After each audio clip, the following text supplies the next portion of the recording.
Hey everybody, it's Jay Cadmus here, starting another Facebook Live session. We've been on a roll for, I guess, about a week and a half now, having a lot of fun with various topics. One of the more popular ones was What's on Jay's Dresser, and this is a derivative of that. This is What's in Jay's Gig Bag, or as I like to call it, Gig Bag Essentials. If you're a musician of any kind, whether you're a pro or a semi-pro or you just play for fun, you know, whenever you get to where you're going to play, whether it's a rehearsal or a gig or whatever, you want to be prepared. You know, there's nothing worse than showing up for the gig and coming up short on something you need, or having something break and you don't have a backup, and then you're just kind of stuck, and you got to kind of see what you can do to figure out what you can do to MacGyver it to get your way through. Well, I suppose there are worse things than that. Probably, like getting really sick and that'd be really worse. But it's bad. You don't want that. So I thought I would talk tonight about what's in my gig bag. I'm a bass player. This will apply primarily to bass players and guitar players, although I think for musicians of all kind, it might spur some ideas of things you might want to have in your bag. There'll be a couple of themes that'll come out, one of which is extras, duplicates, having more than one of certain things so that if one of them fails, you've got another one, or you've got a backup, you're ready to go. So why don't we dive in? First place we'll start is, first essential of gig bag essentials is having a gig bag. You got to have a good solid bag that's large enough to carry all the things you need. I happen to prefer a backpack. Some people use like a shoulder bag, like a courier bag of some type. I've seen people use small suitcases and crap cases and things of that nature. Really, ultimately, it's all about what works best for you. This works best for me. What's great about this is I can sling it over my shoulders, and then I have both hands empty, so that if I'm carrying stuff in, I can do it in one trip instead of two, or two instead of three. This is a nice bag. It's I don't know what brand it is. I guess it's and it's actually a cast-off from one of my kids. When my older boy came home from college and had graduated, he no longer needed it, left it, so I confiscated it. Got lots of nice pockets on it, places to hang things, plenty of room to carry everything I need to carry. So let's take a dive inside the bag. And as I mentioned, we're going to talk an awful lot about duplicates, and we'll start down here at this end with cables. I got lots of cables. I'm telling you right now, I think I have more wire than the Wichita lineman. Here are my instrument cables. I've got 3 that I carry with me at all times, 2 20-footers and 1 10. This gives me plenty of cable if I need to. Say if I want to use an effects pedal or something, I can run a line out, and I've got enough to do that, and it still leaves me with a spare. So I recommend that you go with a higher quality cable. These are monster cables. They tend to be a little expensive, but they're usually worth it because they hold up over time. Cables do break, and even these break occasionally. But these hold up very well. They're very durable, very rugged. And what's nice about these is, along with some of the other high-end cables, they come with a lifetime guarantee. So if they ever break, and I've had this happen, you just take it back to the retailer where you bought it, mail it back to the company, and for the price of the postage, they'll send you a new cable. When you're talking about, $4 or $5 for the postage, maybe $6 for a $50 cable, you're really far ahead. So we got our instrument cables. Over here, I got a couple of shorter instrument cables. These are patch cables in case I need to patch something together or, run a line to something. I've got those. I'm available. These are speaker cables. I've got 2 kinds. I've got Speak On. Here's one. I've got one for each of my amps in the rack cases, so this is the spare.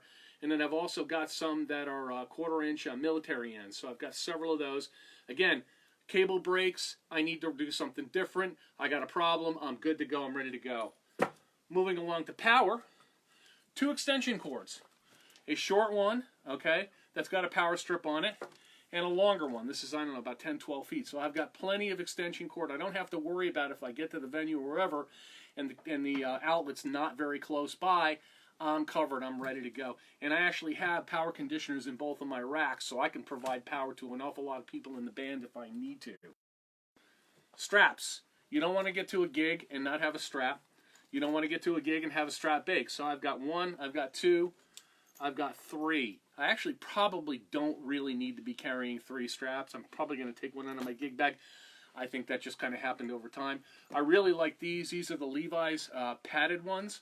They make really nice straps. Again, they're a little bit on the expensive side, but they're really worth it. That padding really does help take a lot of the load off of you. A couple things we've got right here. If you're using any kind of an in-ear system for monitoring, you got to have earbuds. 2 sets. Again, I've got an old set of Bose that I really like to do, and I've got a backup spare that are a little cheap pair. Point is, I'm ready to go. I've got 2 pairs. If I need, one of them breaks, I'm ready to go. I've also got the extension cables. I've got 2 of them. Okay, more wire. Again, Wichita, Lineman City, I'm all over the wires.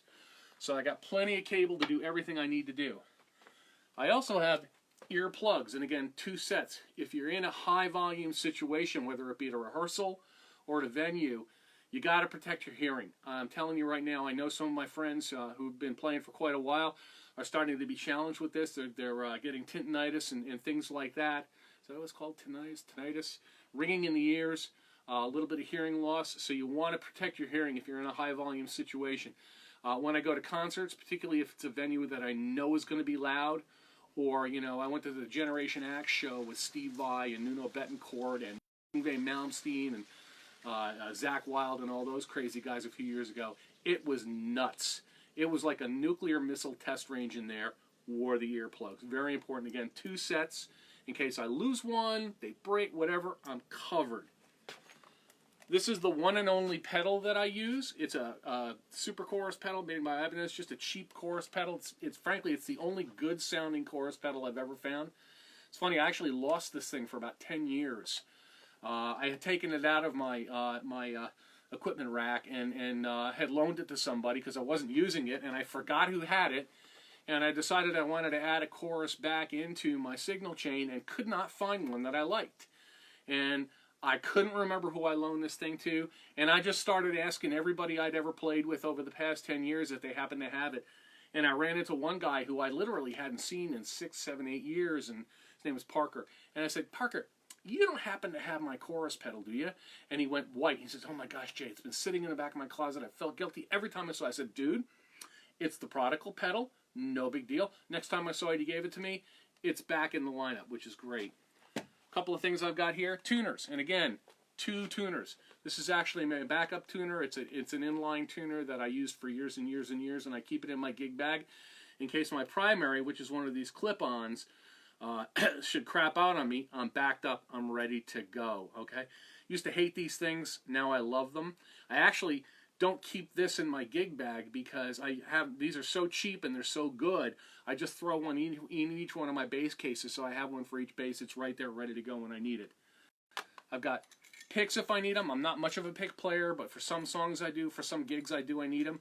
Again, I've got a pack of these in every single one of my bass cases, so I'm ready to go. Extra strings. We talked about this on Saturday when I was restringing one of my basses. I keep extra strings right in the case. And what I do is I put the set that I just took off that bass in the case, and I put the date on it. Can you see that?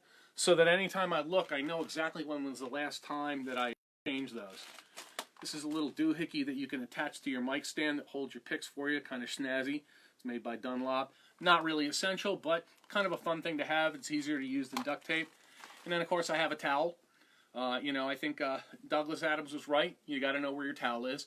Again, I keep one of these in every one of my bass cases so I can wipe down the strings on my bass, usually after I play to get any moisture off that I've got on my hands.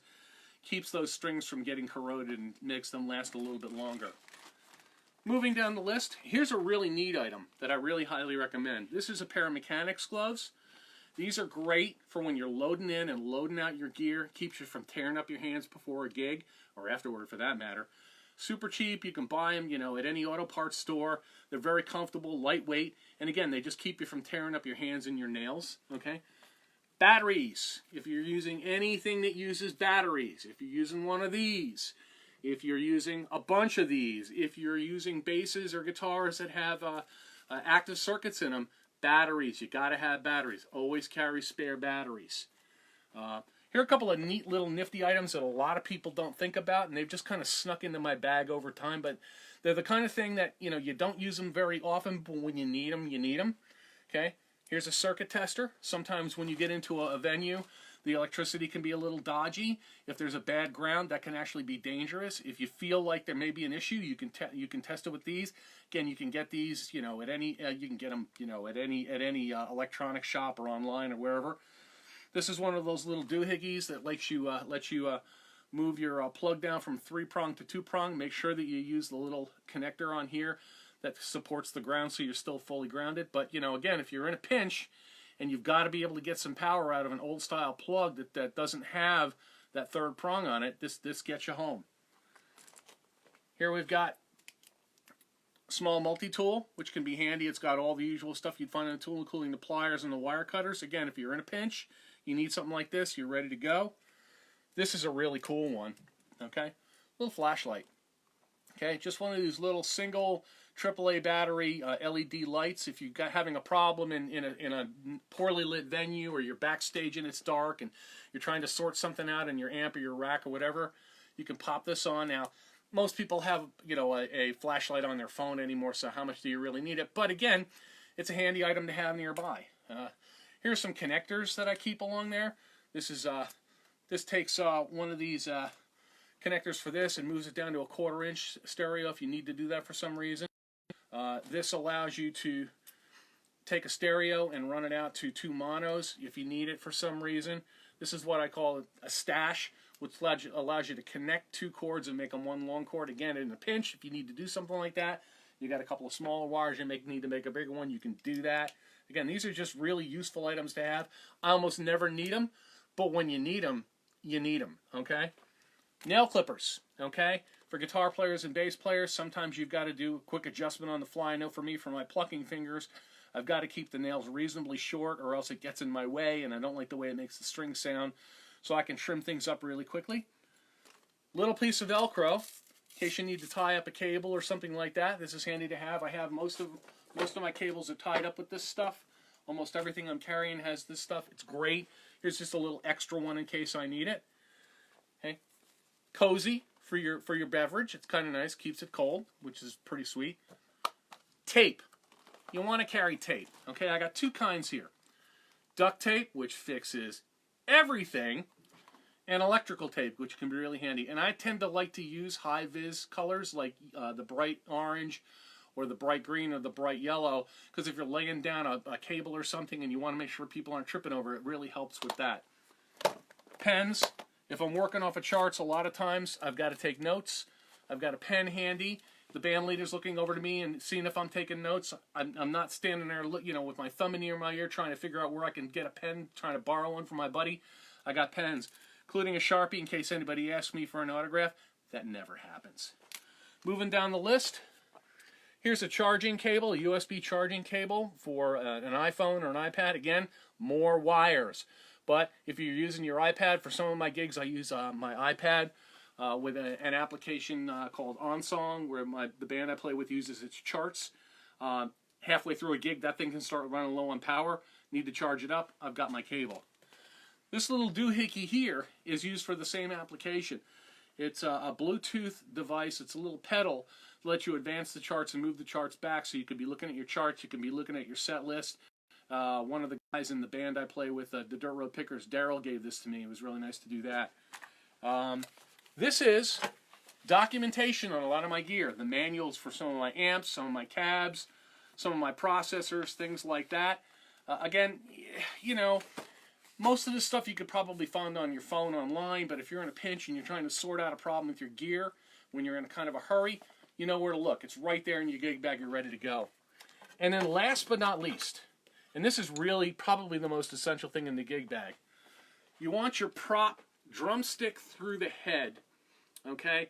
This gets a laugh every time, drives drummers out of their minds. You know, you just kind of put it on and walk over next to them and you give them a nudge and ask them if they can hang onto their sticks a little better, because this is going to leave a mark. Always gets a laugh. I think that's everything I've got to share tonight. I would be, if any of my musician friends are on, if you've got any suggestions of things that you put in your bag that you think might be helpful to other people, share them in the chat and we'll keep the conversation going. But if that's it, I think I'm going to go ahead and close down this Facebook Live. Again, brought to you by Ordinary Man. Lots of hard rock and heavy metal in Ordinary Man. Highly recommend it. Available on Amazon, Barnes & Noble. You can order it at your local bookstore. And once again, friends and family guarantee. If you don't like it, contact me. I'll give you your money back. Thanks, folks. We'll talk to you again soon.